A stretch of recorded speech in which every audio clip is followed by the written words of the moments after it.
This is a chicken run. This is a perfect front yard, backyard garden. Perfect next to a garden. They complement each other so well. This is if you have to or want to have your chickens in one spot.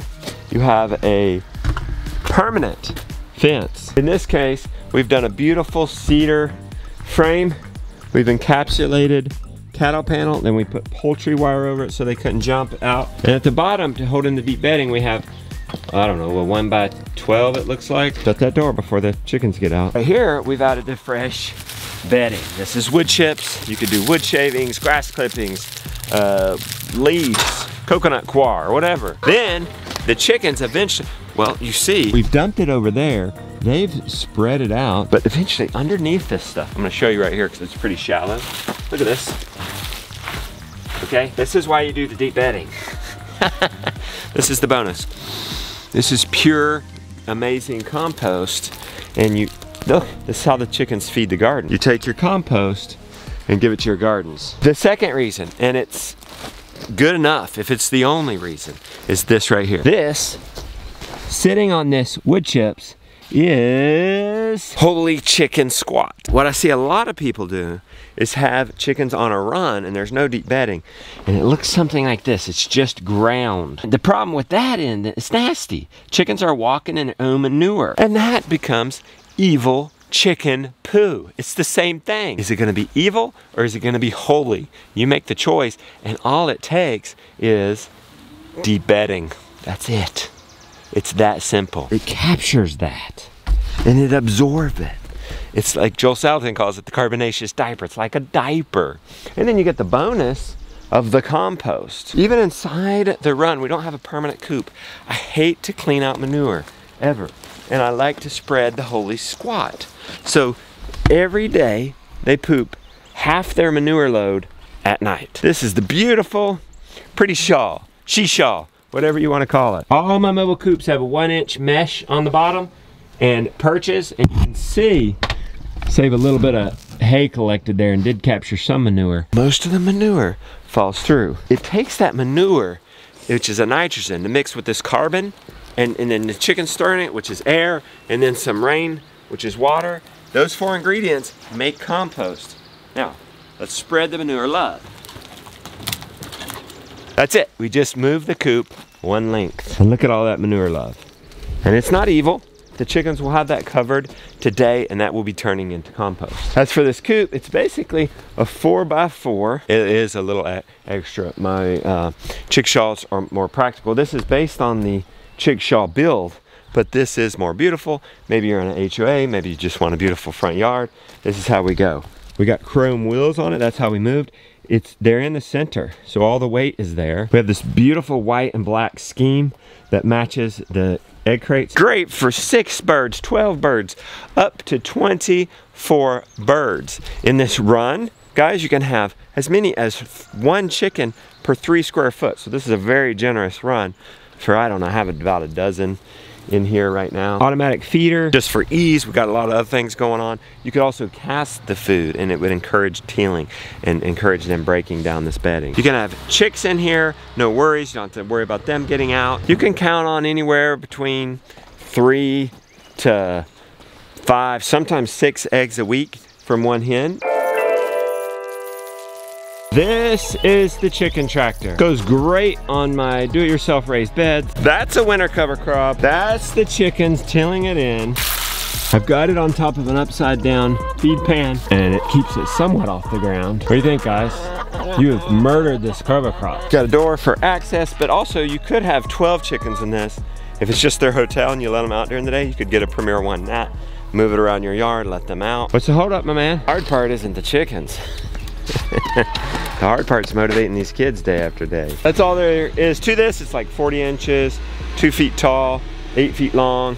Perfect for gardening, perfect for pulling around the yard. It's got this handle for that. It's really that simple. This is an exciting system. Let's call it the greenhouse system. Now, it doesn't have to be a high tunnel like this. We've gotten to a point where we can have a high tunnel. We like to grow tomatoes and cucumbers in here in the summer. My favorite thing, chickens in here in the winter. Have you ever heard the phrase, madder than a wet hen? Chickens don't like to get wet. They don't like to get snowy either. This protects them. It's warmer in here. They're out and they're active. They're laying more eggs even in the winter. This is a perfect wintertime solution. Down those flaps. I would put down these flaps, but it is cold this morning. He has a point, but it's gonna get so hot today, they need to be up so they can air out. You can ventilate a greenhouse to temp on cold days, put down the flaps. On warm days, raise them up. It's gonna be warm today. Look at this, we got a rollaway nest box in here. How many eggs you got in here? Mucho. Are you about to lay us an egg? We got 2. She's probably about to lay an egg. Thought we were getting to see a chicken lay an egg. I do have a shot of that though. Roll that, Austin. This rollaway nesting box, I got it at Premier One. They lay eggs in here, and then the eggs roll away. And they don't peck the eggs and they stay clean. Look how clean these eggs are. So clean. You just lift up this flap and there are all the eggs. How many eggs we get today, Gideon? Looks like a couple dozen. These chickens love messing around, tailing around. Everything must be deep bedded. We have it on deep bedding. And then guess what? Well, you can see these twines we pull down and we plant heat loving crops. Squash, tomatoes, cucumbers, those types of things. And we already have it mulched. They've been on this deep bedding, scratching it, fertilizing it, keeping weeds at bay. And they flip the garden too. After it's done, we put them in here and they work it all in. We use this turkey shawl in the winter. They perch on there at night and that's their home. We got a lot of manure love down on the floor. And then in the summer, well, we got little turkey poults in the brooder now. This will be a housing for the turkeys out in the field. You don't have to have that. You could use a chickshaw in here. I've done that before. I mean, Joel, he just has these laying egg boxes and the chickens just roam. They don't absolutely have to have a perch. This is one of my newest designs and I'm pretty proud of it. This could go anywhere. And actually this is on skids. I'm gonna make it longer pretty soon so that this could actually get pulled behind the chickshaw. It's been a while since I cleaned it out. It does take a while for it to get this, what do you call it, wood shavy. Half of this is in grit. This is a NutriBalancer and then a kelp. And this helps them have strong egg shells, keeping egg production, overall health balance. I'm gonna call this the mineral sled. And in the book, we're actually gonna improve this. I like to prototype our designs. We're gonna make it longer so it pools better. And then it'll also hold the water. And then we can pool the water and the minerals and the chickshaw out in the field all at once. And maybe I'll make it even longer, long enough so that I even put the feeder on top of it. In here, 1 chicken per 3 square foot. You don't have to have a high tunnel for this, guys. I've slapped together an A-frame greenhouse and put people in it. I've spent less than $100 building a greenhouse that houses our chickens and then grows produce in the summer. It's multi-purpose, multitask, everything. I'm gonna show you our 4th egg laying system. And to do that though, I need to get people out of the greenhouse and into the field. Into one of our most exciting, highly productive, larger scale systems. We're gonna have to catch them and get them in a new coop. It's easiest to do that in the morning. Be chasing people around if they're off their perch. Oh shoot, there are a couple out. Yeah, we gotta get everybody out. Oh my goodness, it's still raining. What a long rain. And everybody's still on their perch.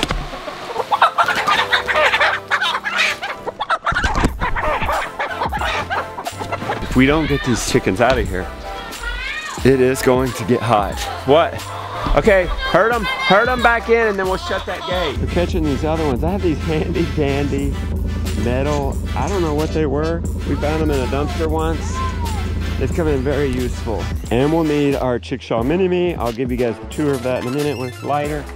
But for now, we need this over to catch the birds. Now they know they're trapped.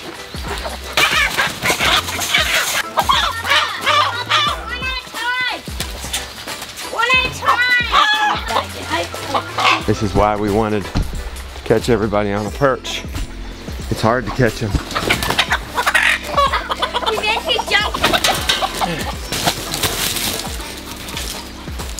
Herd them into our trap. One in the trap. We've trapped him in the corner. Would have been a lot easier if they had been on the perch. Took twice as long to catch them off the perch as on. This is an adult goose ready to guard. Definitely the one that goes out into the field, who are most vulnerable. good. We've got them all in there. This is one new feature we have on both the Shaws. Actually, the new one coming in Homestead builds. You see this? You can attach a hitch here. You could hook this up to Sally and haul it. On the new design, this whole board goes all the way in and you can remove it. So like it can be out of sight. Cool about the Chickshaw in the new design is we have the legs out here, so this is a simpler build.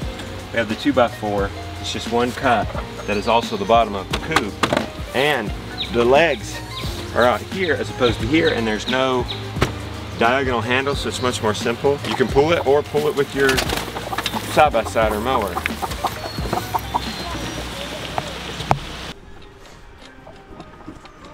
Can an 8-year-old carry this full of chickens? Boom! It would have been handy to pull behind Sally because I could put the nets in there, I could put the feed and water in there. See this? When I turn that into a sled, we'll just be able to pull the water and the minerals you want to take 2 trips. And maybe the feed, but maybe the feed is better cast out, so probably not feed. Once you have your Chickshaw in place, in our case, we're following the sheep, which follow the cows, so that these chickens will scratch and spread this cow manure. They'll be looking for fly larvae, which they'll eat, which will never become flies. So they're pest control and free food for the chickens. We've got our fence up. Given our circumstances with Jonah being out and me being vulnerable to injury right now, it's susceptible, and we have a demo. Josiah's doing a lot on the farm. He's saying, let's just keep them here for a week. I mean, you can keep chickens in a paddock this large, certainly, for a week before they start tearing things up. You want to move them before they start tearing things up. One method is to set up this is a quick net. It took us probably 9 minutes. And you would follow the cows and the sheep. We've done that year after year. This might not be a year as badly as I want to do it. It's such rocky soil. Yeah, I want the chicken manure on the whole farm. I want them to spread the cow manure, spread the fertilizer. And I say, oh, well, I'll move them, but then I'm committed to that 30 minutes every day, and I'm not helping on the other things with Josiah. When things happen, like your oldest son, one of your #1 workers, is out, well, you gotta downsize a bit. There are easier or more complicated ways to do this thing. Josiah, if you keep this fence hot, and you're gonna keep them here a week, you don't even have to put them up at night. They'll go up, and they'll be protected from aerial predators. And the electric fence will protect them from land predators and Winnie.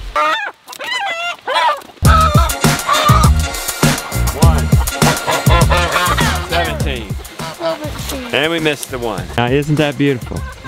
It's one of the most beautiful sights there is. This is what it's all about. Look at that harvest. Look at all those eggs. Rebecca likes what you call an Easter egg basket of eggs. We've got green, we've got white, we've got blue, we've got brown. Look at this. She made the perfect egg dish yesterday, and I've got to share it with you guys. What you looking for? Garlic. And you even got the crazy chicken lady apron. What first? I cut up the All right.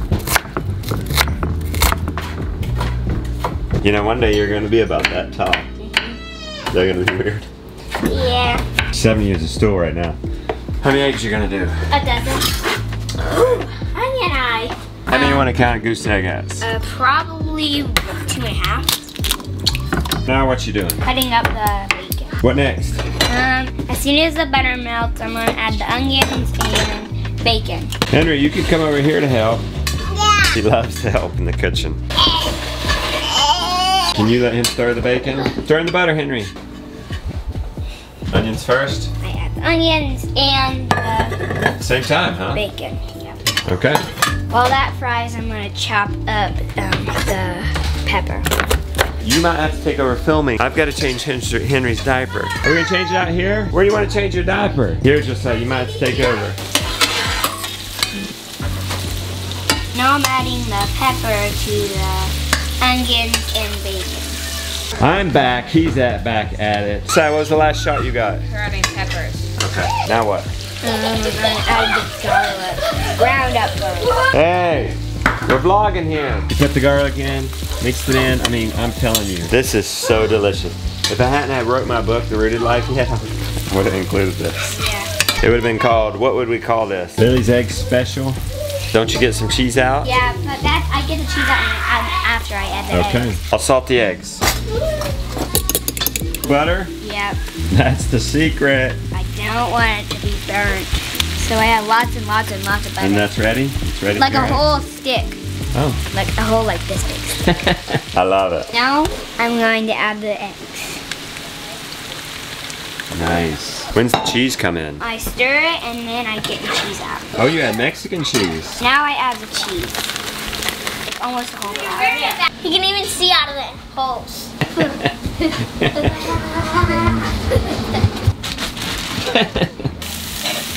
Even you like eggs when Lily cooks them, huh? Yeah. Look who came out of hiding. Even you like eggs when Lily cooks them, huh? Yeah. They don't want to admit it, do they? Sister's a killer cook. Oh boy, we might have to start cooking more than a dozen now that you're eating that many. Spectacular job, Lily. This is clutch right here. Scraping the cheese off the bottom. Lily, I'm telling you, you're a talent. There are 3 common denominators that all these cubes have that you want to think about or know about if you're building these, or think about if you're gonna build your own. The first one is that all these coops are mobile. Even the one in the permanent run. We've been moving this around with manure. We want to get it out of the way for getting this compost out of here today. I could put this out in the field. I could put this in the front yard. It just creates freedom, just choices. And that's ultimately what we're about as homesteaders, right? Whether we do this for health or to save money or to be connected with our family or food source, food security, we want freedom. Second thing you'll notice about all these coops is that they are made to work. Like even that pretty shaw in here. It's made to move around in here, manure, the various mulches, and then look, turns into this. Well, another thing we're doing here is proximity. Have your chickens next to your garden. That's a golden rule. Pour out into that. See how that chicken tractor over there? Working in that compost, they're tilling, they're fertilizing. You can have chickens do the same thing on a larger scale with the chickshaw. The third characteristic would just be no frills, simple design. I mean, chickens, they don't need that much space. The coops are just 2 feet tall. Probably pretty generous considering a chicken's not even a foot tall. It's sized minimally, just enough, this guy, just enough to get you a garden bed, and not too heavy that one person can't move it, and you can still hold up to 12 chickens in here. Just keep that in mind in your future designs. Hopefully it helped you. I'm coming out with plans for all of these. It's at homesteadbuilds.com. We're kickstarting that June 1st. It's going to be a book format. We're dropping out the digital versions first. Only those who back the Kickstarter.